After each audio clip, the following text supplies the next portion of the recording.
Yeah, these are the half doors on my Suzuki Samurai. And you notice it's got this rubberized trim piece that goes over the top of the door, and it's like warped or something. But I'm going to tell you, here's the problem. I don't know if you can see that in here. Let me turn this light on. See, there's a hole through the door handle. Make that out. See, the door handle, there's no insulation behind it basically, and what it does is it catches right in there. So when you're going down a highway, it works like a little air scoop in there, and it blows out air right through the top here, and you feel it. So actually the other side's even worse. So this was like this years ago, but not the way it is now. So I'm going to make a metal piece for it, and something else. See this one. Put the probably can't see it that good. Trying to put the flashlight behind here. See it? That's the flashlight behind here. You're actually looking through the door handle. The door handle. So it blows up through here. Basically, this door handle. You see that space up in there? It just blows air up and through that hole. So you can probably put some behind here, but the best thing would be I'm going to put metal up here actually, and pop rivet it, and I'm going to use 2 sheets of real wide Gorilla Tape after I paint the metal and cut it out, so it'll be like a plastic covering on the metal. And it'll also keep the inner door structure riveted to the outer door structure. So, I'll stop all the freaking weather from coming in. So we're going to be cutting that out right now. I think I'm the only one in the country with half doors on a Samurai that came from the factory. I know they sell them, but and this will be getting painted up one of these days. So that's not priority. Killing the rust was. So anyway, project on. Okay, so I marked off 1 3/4 inches on the 16 gauge steel, which is going to be also what I'm going to be using for the repair part of the El Camino with, besides buying the proper panels. Actually, I'll probably buy the right panel for that, the lower door skin, and use a 16 gauge behind that, the bottom of that. But this is going for the Jeep right now. Got it on the tailgate. It's 1 3/4 inch from that side of the dot down, and I'm going to tape it off with masking tape so I have a nice straight long tape. And what you do is you lay the tape down in one shot so it's a nice straight line, and you cut along it. I'm not going to C-clamp this to the tailgate. I'm just going to hold this board down and put what do you call it on there, the wide mouth vice grips, the clamping vice grips, to hold it from vibrating. Use the jigsaw. Okay, so the tape is down nice and straight. Okay, so here's the deal with this. You lube up the saw blade, put spray lube on there, just use some Super Tech stuff. Hold this steady. I'm going to put my foot up on the board or kneel on it or something, try to keep the vibration down, and keep the blade lubricated, give it some pressure, and put it like a little thing like that. And it cuts nice like butter usually. Well, that'll help it. That's why you keep these old spare chunks of concrete around to keep the trash can from blowing around, and put the trash can in there. The garbage can blows or something, even though it's between the sheds. Put that on there, and holding the board down really good. And I'm holding this. I'm gonna have a GoPro camera. It's on order, but hey, I can't do 12 things at once, But it's cutting. It's cutting. Believe me. There it goes, baby. Straight as an arrow. Well, there it is. I'm going to touch it up with the grinder. Didn't even break one blade or nothing. So, I'm doing it right. Well, I just pulled this piece off, and I'm wondering if I could just bend it back or something with heat. Then again,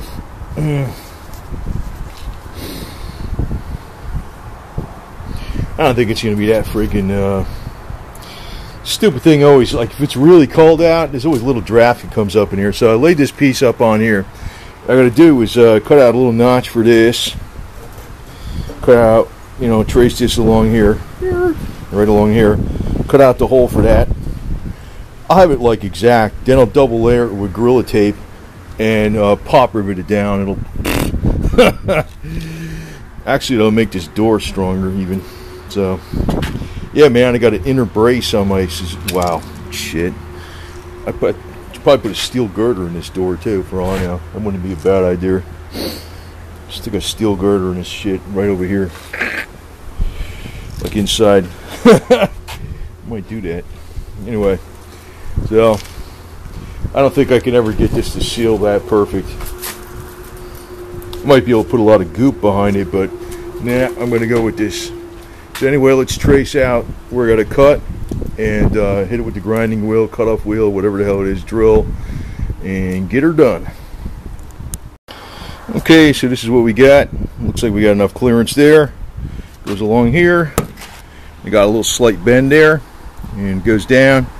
That should pretty much seal it up really damn good. So next thing is to clean it up, scuff it up, get some truck bed lining on it, get the tape, pop rivet it down.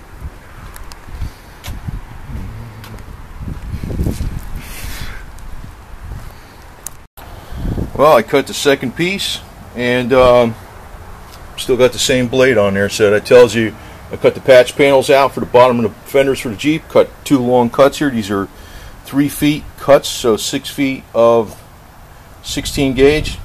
Same jigsaw blade. It can be done, so it's all method. Keep that metal from vibrating, keep it lubed, and you got it. I was going to finish this up tomorrow, but I says, nah, let me finish it up tonight. What I did was I took some of this Gorilla Tape, the real heavy wide stuff, put 2 layers of it on here, so it's going to have like a plastic finish. Now the only thing I'm not going to show you on here is I'm actually going to take a bead of weather strip adhesive, go along the edge here, so it's like, you know, no water and air or nothing get in there. But I'm going to pop rivet it to the top now. But first we want to make sure the window sits in these slots. I actually didn't check that, but I think it's going to work. It looked like it fits, because I'm going to pop rivet it in there with the window in. This way everything, I know it goes in and out, right? Okay, so it fits in there nice and solid. Window installs. I just opened up the window a little bit on the other side to you know, fit the drill in there. So I'm going to drill some holes, pop rivet here, pop rivet there, and once it's in on this side, I'll just pull out the window, pop rivet the other side. And the only thing I'd have to do after that is I'm just going to take a bead of weather strip adhesive silicone and go along here where it's going to actually be all pushed down. You can see this is like a gap, but it's to be pushed down with the, what you call it, with the rivets. I'll show you how those work. And the other side's already cut. I just got to install it, but this is one area where a lot of air came in. There's not going to be no air coming in through that. Oh, that's going to be nice and warm. Anyway, that's what we want. Okay, so that's the pop rivet gun, and all you got to do is, these are these little 1/8 inch rivets. I know I got stronger ones than this, but these are really the perfect size for that. I mean, it doesn't need to be nothing that heavy duty. And they're the longer ones. They just fit in here. We got to open up this thing here like this. I don't know if I'm doing this with one hand, but you just got to open it up. Do that. Stick it up in there. And when you close this with your hand, if you don't know, see that little thing? It mushrooms out the bottom. Then it snaps off the nail on the edge, and then all you see is a rivet on the top. If you don't know what that is, these things are strong, even the little 1/8 inch ones. It's gonna be plenty strong for that. I mean, God. So I got to drill an 1/8 inch hole. Got the drill bit, and we'll install the first one, install some of them, and I'll probably I'm gonna coat the top of these with something. I don't know what. Probably, I don't know, chassis saver, something that doesn't come off easy, and do the little bead. And that'll really be that. Man, I remember that when it was like 10 degrees out and you're on the highway. Man, air be blowing through there. I was like, that sucked. Now it's really screwed up, but now it's going to be really, it was really screwed up. Now it's going to be really fixed good. Okay, so that's the first rivet, and I don't know if I'm going to space them perfect or what. I'm probably going to go eyeball them. Maybe I'll measure them. I'm going to well, I'll probably measure them. I'll measure them. One there. Something like that. Anyway, so you'll see what the rivets will look like, and then, you know, I've just got to put a bead of weather strip adhesive along here after I chemically clean this, and that's weatherproof as all hell. It's gonna be a lot better than the original stuff.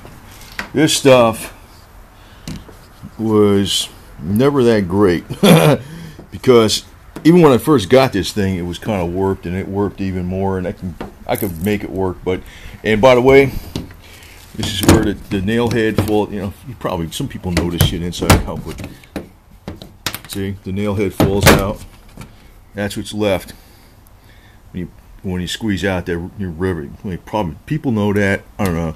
I've actually had this thing for about 40-something years, and I got a heavy-duty one now, but even that light-duty one lasted a long time. It's still good. Actually, I broke the very tip of the drill bit and I didn't realize it, so I went up. What I did was I used my drill doctor and put a new tip on there, and I says it's a little short, but still works. Okay, so it's on there nice and tight. Ain't going nowhere. Now to install the window. And the other thing is I'm going to clean this off chemically and put some weather strip adhesive just along this edge here. Clean off this wax. So on here's some wax, right? So that is wax. So and that'll really seal it up really good. So big difference in amount, because if you can notice, see on the other side how that's lifted up, you can see right through that.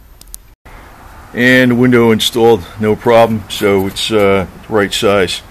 Well, I'm glad I did this because right now in Florida it's warm, but if you go somewhere it's cold, there's enough air that blows through, and I'll show you what it looks like on the other side, how much air. You'll see it better at night. Now you might not notice anything down there, but when I put the light, I don't know if that's picking it up.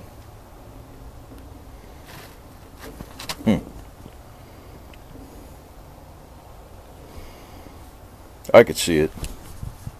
There it is. See the light? See the light? That's like a gush of air.